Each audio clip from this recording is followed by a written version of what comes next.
श्रीमते रामानुजाय नमः। श्रीराधाकृष्णाभ्यां नमः। गजाननं भूतगणादिसेवितं कपित्थजम्बो फलचारुभक्षणम् उमासुतं शोकविनाशकारकं नमामि विघ्नेश्वरपादपङ्कजं। नमः परमहंसास्वादितचरणकमलचिन्मकरन्दाय भक्तजनमानसनिवासाय श्रीरामचन्द्राय कृष्णत्वदीयपदपङ्कजपञ्जरान्ते अद्यैव मे विशतु मानसराजहंसः।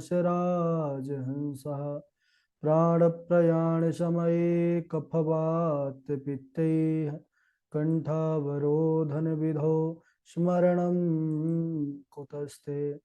नारायणं नमस्कृत्य नरं चैव नरोत्तमं देवीं सरस्वतीं व्यासं ततो जयमुदीरयेत्।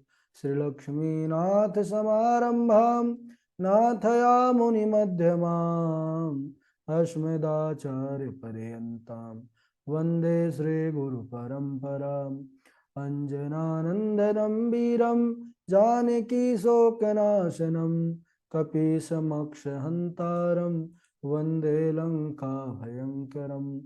भक्ति भगवन्त गुरु चतुर्नाम वपुएक, इनके पद बंदन किए नासत विघ्न अनेक। बोले वृंदावन बिहारी लाल की जय, भागवत महापुराण की जय, सुखदेव भगवान की जय। परम मंगलमय परात्पर अखिलेश्वर अचिंत कल्याण गुणगण निधान सर्वेश्वर सर्वाधिपति अकारण करुणा वरुणालय अकारण करुणा कारक सकल जन्य कल्ल सापहारक परात्पर परब्रह्म सच्चिदानंद स्वरूप परमपिता परमात्मा श्री राधा गोविंद सरकार राधा रमण बाधारण श्री बांके बिहारी लाल का यह वांगमय शब्दमय विग्रह श्रीमद्भागवत महापुराण। कोटि कोटि नमन कोटि कोटि प्रणाम। इस परम पावन पुराण ग्रंथ पारमहंसों की पावन संहिता को परमाराध्य नंदनंदन यशोदानंदन वृज नंदन देवकी नंदन श्याम सुंदर श्री कृष्ण के पाद पद्मों पर कोटशाह नमन नतमस्तक वंदन एवं अभिनंदन। उनकी आह्लादनी शक्ति प्राणप्रिया जगत वंदनी वृषभानुनंदनी भास्वती जगदीश्वरी बरसाने वाली श्री किशोरी जो के पावन चरणारविंदों पर कोटशाह प्रणति। समस्त भूतादिक सिया राम में सब जग जानी, करहूँ प्रणाम जोर जुगपाल। हम सबका यह परम सौभाग्य कि श्रीमद् भागवतम की तैयारी का पावन विचार संकल्प लेकर के हम और आप सब एक स्थान पर एक साथ जुड़ करके इस पावन पुराण के तरफ अपनी मति बुद्धि को लगाकर तैयारी कर रहे हैं। बड़ा ही आनंद आ रहा है। हम सब प्रथम स्कंद के अंतर्गत कल के दिवस में परम पावन चरित्र जो पितामह भीष्म का प्रभु के प्रति प्रेम अनुराग और उनका भक्ति भाव था उसको हमने समझा। पितामह भीष्म किस प्रकार एकादश श्लोकों के द्वारा भगवान की स्तुति किया जिसको भीष्म स्तुति के नाम से जाना जाता है। इतिमतिरूपकल्पिता वितृष्णा भगवती सात्वत पुंगवे विभोम्ने स्वसुखमुपगते कुचित विहरतुम प्रगतिमुपेयुष यद भाव प्रवाह। जिनमें उन्होंने अपनी मति रूपी बुद्धि रूपी पुत्री का भगवान को समर्पण किया। भगवान कैसी मति बुद्धि को स्वीकार करते हैं? बोले कि कामना और तृष्णा से रहित वितृष्णा। पितामह भीष्म भगवान के चरणों का ध्यान करते हुए उनके रूप माधुरी का दर्शन करते हुए और अपने मृत्यु को महोत्सव का स्वरूप प्रदान किया। उनके शरीर से एक दिव्य ज्योति निकली जो भगवान के चरणों में समाहित हुई। हम सब ने कल पूरा वह पावन प्रसंग को श्रवण किया। बड़ा अद्भुत और बड़ा भावमय प्रसंग। आप सब श्लोकों को भी तैयार किए होंगे, चरित्र को भी तैयार किए होंगे, अपनी पुस्तिका में लिखे भी होंगे। इसके बाद धर्मराज युधिष्ठिर अंत्येष्टि क्रिया करते हैं पितामह की, और पांडवों से आज्ञा लेकर के इधर भगवान श्री कृष्ण भी द्वारिका को प्रस्थान करते हैं। और भगवान द्वारिकाधीश सर्वप्रथम महल पर गए, अपने से वयोवृद्ध माता पिता सभी को प्रणाम करते हैं। इधर शौनक जी सूत जी महाराज से प्रश्न करते हैं। क्या प्रश्न करते हैं कि अश्वत्थाम्नोपसृष्टेन ब्रह्मशीर्ष्णोरुतेजसा उत्तराया हतो गर्भा ईशेना जीवितः पुनः तस्य जन्म महाबुद्धे कर्माणि च महात्मनः निधनं च यथैवासीत् सप्रेत्य गतवान् यथा अश्वत्थाम्नोपसृष्टेन ब्रह्मशीर्ष्णोरुतेजसा। यहाँ पर शौनक जी निवेदन कर रहे हैं कि हे महाराज, जो वह अश्वत्थामा ने ब्रह्मास्त्र का प्रयोग किया था उत्तरा के गर्भस्थ शिशु को मारने के लिए, और फिर आपने ही बतलाया सुनाया कथा में कि भगवान ने उस बालक को रक्षित सुरक्षित किया, तो अब फिर उस बालक का जन्म कर्म किस प्रकार हुआ महाराज, यह जानने का हमको बड़ा इच्छा है। सूत जी महाराज बड़े प्रसन्न हुए जब उन्होंने शौनकादि ऋषियों ने कहा कि महाराज उनके जन्म कर्म और किस प्रकार उनको मोक्ष पद की प्राप्ति हुई, यह सुनना चाहते हैं। तो सूत जी महाराज कहने लगे कि हे शौनकादि ऋषियों, उत्तरा के गर्भ में जब वह शिशु बालक गर्भावस्था में था और अश्वत्थामा के द्वारा चलाया हुआ ब्रह्मास्त्र के तेज से तो वह मरणासन्न स्थिति पर पहुंच गया था। उस समय भगवान ने उन बालक की रक्षार्थ अंगुष्ठ मात्र का सुंदर स्वरूप धारण करके गर्भ में प्रवेश किया था गोविंद ने। और जब वह गर्भस्थ शिशु वह प्रभु के सुंदर स्वरूप का दर्शन किया, चतुर्भुज रूप प्रभु का, श्यामन वर्ण पीताम्बर फहरा रहा है और हाथों पर गदा लेकर के ऐसे घुमा रहे मानो चक्र सुदर्शन लेकर के प्रभु उस बालक के चारों तरफ घूम करके उसकी रक्षा कर रहे हैं। कहते हैं कि अपने गदा के प्रभाव से उसी प्रकार जो है ब्रह्मास्त्र के तेज को शांत कर दिया प्रभु ने, जैसे भगवान सूर्य नारायण उदय होकर के कोहरे को नष्ट कर देते हैं।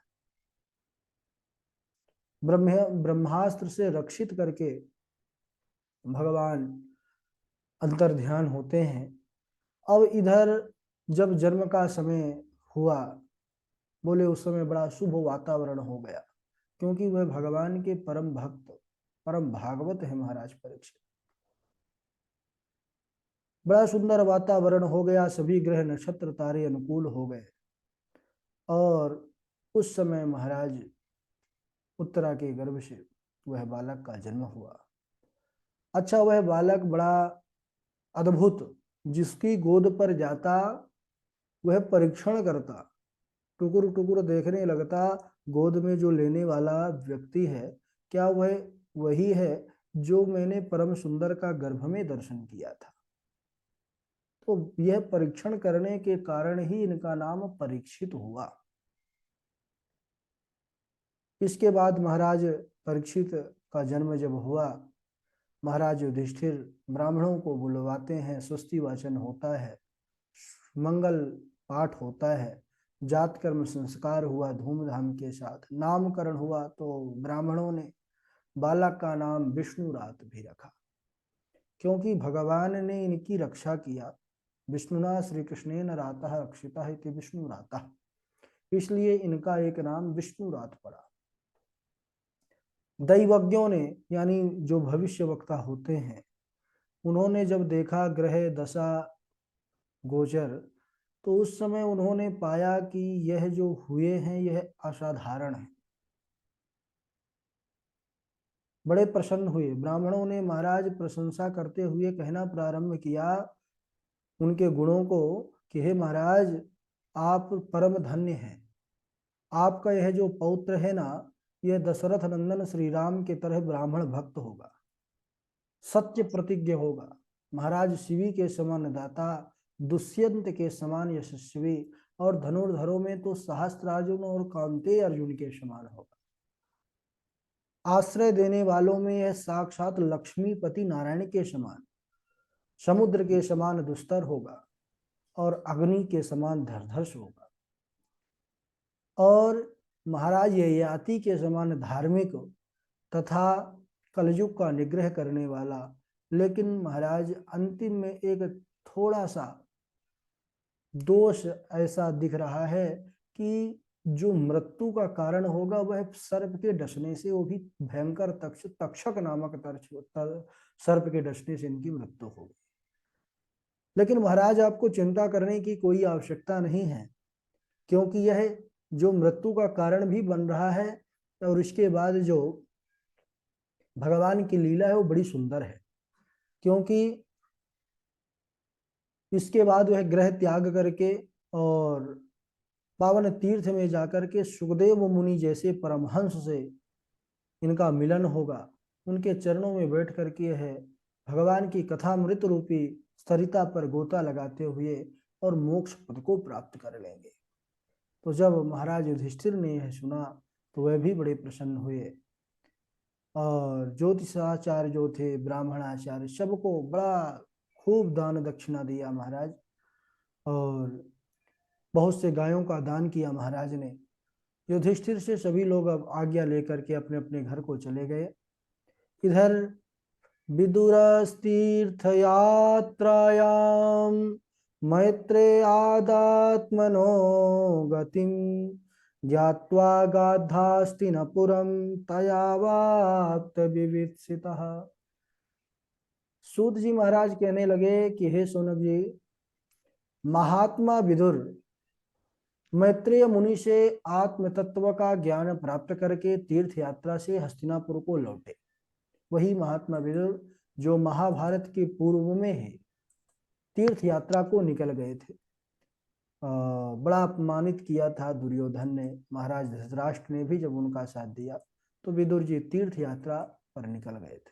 उसी के दौरान मैत्रेय मुनि से उनको ज्ञान प्राप्त हुआ। आगे आएगा तीसरे स्कंद पर, बड़ा अद्भुत मिलन है उनका। तो लौट करके जब विदुर जी आते हैं तो उस समय हस्तिनापुर में सभी बड़े प्रसन्न हुए, क्योंकि विदुर जी भगवान के अनन्य भक्त हैं। स्वागत सत्कार किया महाराज युधिष्ठिर ने कि हमारे काका आए हैं। एक दिन विदुर जी एकांत में धृतराष्ट्र के पास गए और उनसे मिलते हैं और निवेदन करते हैं कि महाराज, आपके चाचा ताऊ जितने भी थे, भाई बंधु पुत्र, सब मारे गए, कोई ना बचा। आपका शरीर भी बुढ़ापे का शिकार हो गया है, फिर भी आप दूसरे के घर में पड़े हुए और अपमानित जीवन इस प्रकार बिता रहे हैं, उनके टुकड़ों पर पल रहे हैं। किनके टुकड़ों पर? जिनको आप शत्रु समझते थे, जिनको आप अधर्मी समझते थे, जिनको आपने बड़ा षड्यंत्र किया मारने का, अग्नि से जलाने का प्रयास किया लाक्षागृह में, जिनको विष देकर के मारने का प्रयत्न किया महाराज, जिसकी पत्नी को भरी सभा में निर्वस्त्र करने का ये भयंकर अपराध आपने किया, तो आप उन्हीं के यहाँ इस प्रकार जीवन बिता रहे हैं। हे महाराज, इस जीवन से कोई लाभ नहीं है। मेरी बात मानिए, आने वाला जो समय है बड़ा भयावना है, इसलिए अपने मोक्ष का सेतु जो साधन है उसको कर लेना चाहिए। मोह ममता का त्याग करिए और भगवान का भजन करिए तीर्थ में जाकर के। महात्मा विदुर के वचनों को सुनकर के धृतराष्ट्र कहने लगे कि हे विदुर, तुम्हारी बात तो एकदम सत्य है, लेकिन हम अंधे हैं, हम कहाँ जा सकते हैं, बतलाओ, हम तो नेत्रहीन हैं। तो महात्मा विदुर जी ने बड़ा सुंदर कहा कि हे महाराज, एक बात कहूं, अगर हृदय में आस्था है ना तो बंद दरवाजे में भी रास्ता प्रभु दिखा ही देते हैं। अगर आप हृदय पर ऐसा विचार करेंगे कि हमको मोक्ष का साधन करना है तो निश्चित रूप से प्रभु कृपा करेंगे। तब तो महात्मा विदुर के वचनों से ऐसे प्रभावित हुए धृतराष्ट्र की बोले, विदुर अब तुम ही हो, अब तुम ही हमारा मंगल करो, तुम ही हमें मार्ग प्रशस्त करो।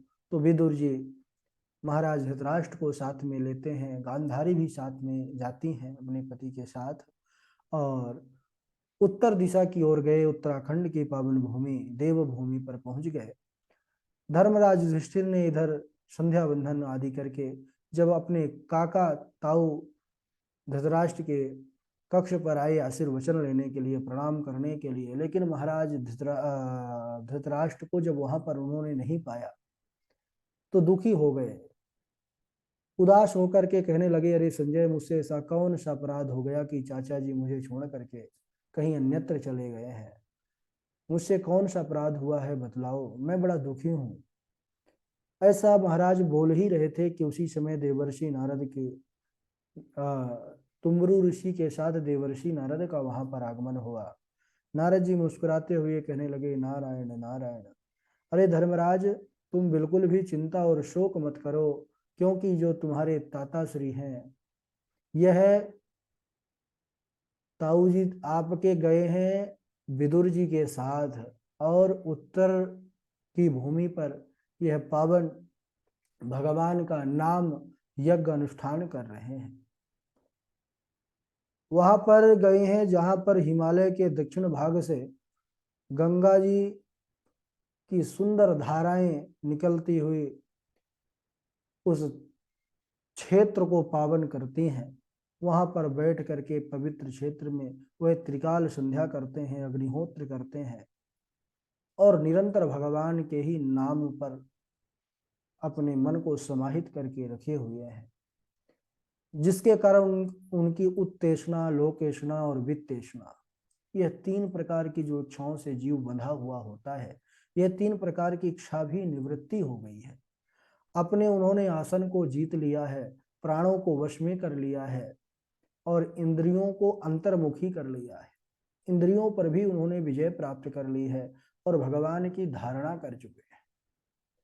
वही धारणा, ध्यान और समाधि, यम नियम आसन प्राणायाम प्रत्याहार धारणा। तो धारणा ये बहुत ऊंची अवस्था है, और अंतर्मुखी हो गए हैं। तमोगुण, रजोगुण, सत्वगुण, इनके जो मल है वह भी नष्ट हो चुके हैं, और ठीक आज से 5वें दिन ये अपने शरीर को त्याग करके उसी ब्रह्म में निष्ठ हो जाएंगे। उनकी जो पत्नी है गांधारी, वह सती हो जाएंगे इनके मोक्ष को देख करके। महात्मा विदुर भी बड़े प्रसन्न हो जाएंगे इनके कल्याण को देख करके, और फिर वह तीर्थ यात्रा में पुनः चले जाएंगे। देवर्षि नारद ने जब इस प्रकार वर्णन किया तो धर्मराज युधिष्ठिर का तत्क्षण शोक दूर हो गया। उन्होंने देवर्षि नारद का पूजन किया, और देवर्षि नारद से आशीर्वचन लेने के बाद प्रणाम किया तो नारद जी भी वहां से आगे की ओर प्रस्थान करते हैं। नारायण नारायण। इसके बाद बड़ा पावन एक प्रसंग आएगा, जिसमें द्वारिका गए हुए अर्जुन जब कई का समय तक नहीं आते, और इधर धर्मराज युधिष्ठिर को भयंकर अपशकुन दिखाई देता है, तो कई कारण ऐसे हुए जिसके कारण वो चिंतातुर होते हैं। और उसके बाद भगवान का सुधाम गमन का कारण रहा, जिसको हम अगले दिवस श्रवण करेंगे। आज ही तक समय भी हो चुका है और प्रसंग बहुत है, इतना श्लोक आदि लिख करके बढ़िया से तैयार करिए। बोले वृंदावन बिहारी लाल की जय। ठीक है, बढ़िया मेहनत करना है सभी लोग को। सबसे पहले बारी बारी से श्लोक सुनाएंगे। सर्वप्रथम श्लोक हमारे प्रयाग जी सुनाएंगे। प्रयाग जी के बाद पूर्वी हैं, पूर्वी जी के बाद गणेश झा जी हैं, गणेश झा जी के बाद डॉक्टर हृदय शर्मा जी हैं, शर्मा जी के बाद हमारी कात्यायनी तिवारी जी भी जुड़ी हुई हैं। इनके बाद अखिलेश द्विवेदी जी हैं, अखिलेश द्विवेदी जी के बाद अनुपमा पराशर जी हैं, अनुपमा जी के बाद मोहित कुमार जी हैं, मोहित जी के बाद सुप्रभा जी हैं, सुप्रभा जी के बाद वैभव हैं, वैभव जी के बाद हमारे अमित जी जुड़े हुए हैं, ऋचा पांडे हैं, कृष्णा किशोरी जी हैं, सुष्मिता त्रिपाठी जी हैं, राजा राम जी हैं, राजा राम जी के बाद वासवी शर्मा देवेश जी हैं, और ठीक है, अभी तो इतने लोग ही हैं, और ये रेडमी करके जुड़े हुए हैं, तो नाम लिख लें अपना। नंद किशोर जी भी जुड़े हुए हैं, तो रेडमी से समझ में नहीं आ रहा है भाई, ये नाम कर ले। अच्छा, आज प्रयाग जी नहीं जुड़े हैं क्या, दिख नहीं रहे हैं। पूर्वी भी नहीं दिख रही हैं। राधे राधे गुरु जी, प्रणाम। अच्छा अच्छा, ठीक है ठीक है, पूर्वी ही रेडमी में है। चलिए सुनाइए। गुरु जी, दूसरे फोन से मैं मामा जी के आऊँ तो मामा जी के फोन से जुड़ी हूँ। कोई बात नहीं, कोई बात। हाँ। जयति तेधिकम् जन्मेना व्रजा सयत इंदिरा संसदात्र हि दयित द्रसताम् देच्युतावका स्वघृतास्तवा तां विचिन्वती। राधे राधे गुरु। हम्म, ठीक है। गणेश झा जी हमारे सुनाएंगे, फिर डॉक्टर साहब हैं।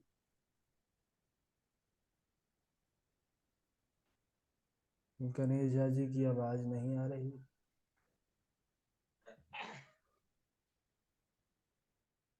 अच्छा। राधे राधे गुरु जी। हाँ, राधे राधे झा जी। विपदो नैव विपदः संपदो नैव संपद विपद विस्मरणं विष्णो संपन्न नारायण स्मृति विपदः सन्तु नः शश्वत् तत्र तत्र जगद्गुरो भवतो दर्शनं यत् स्यात् अपुनर्भव दर्शनं यं मन्यसे मातुलेयं प्रियं मित्रं सुहृत्तमं अकरोह सचिवं दूतं सौहृदादथ सारथिम् सदेव देवो भगवान् सदेव देवो भगवान् प्रतीक्षताम् कलेवरं यावदिदं हिनोम्यहम् प्रसन्नहासारुणलोचनो लसन् मुखाम्बुजो ध्यानपथ चतुर्भुज इति मतिरूपकल्पिता वितृष्णा भगवती सात्वतपुङ्गवे विभुमनिम् स्वसुखमुपगते क्वचिदविहरतुम् प्रकृतिमुपेयुषि यद्भवप्रभावः त्रिभुवनकमनं तमालभरणं रविकर गौरवराम्बरे दधाने वपुरलककुलावृताननाब्जम् विजय सखेरतिरस्तु मे नवद्या स्वनिगममपहाय मत प्रतिज्ञा मृतमधिकर्तुमबो प्लुतो रथस्थ धृतरथ चरणोऽभ्ययाचलद गुर हरिरिवहन्तुमिभं गतोत्तरीय। राधे राधे गुरु जी। हाँ, राधे राधे, बहुत सुंदर।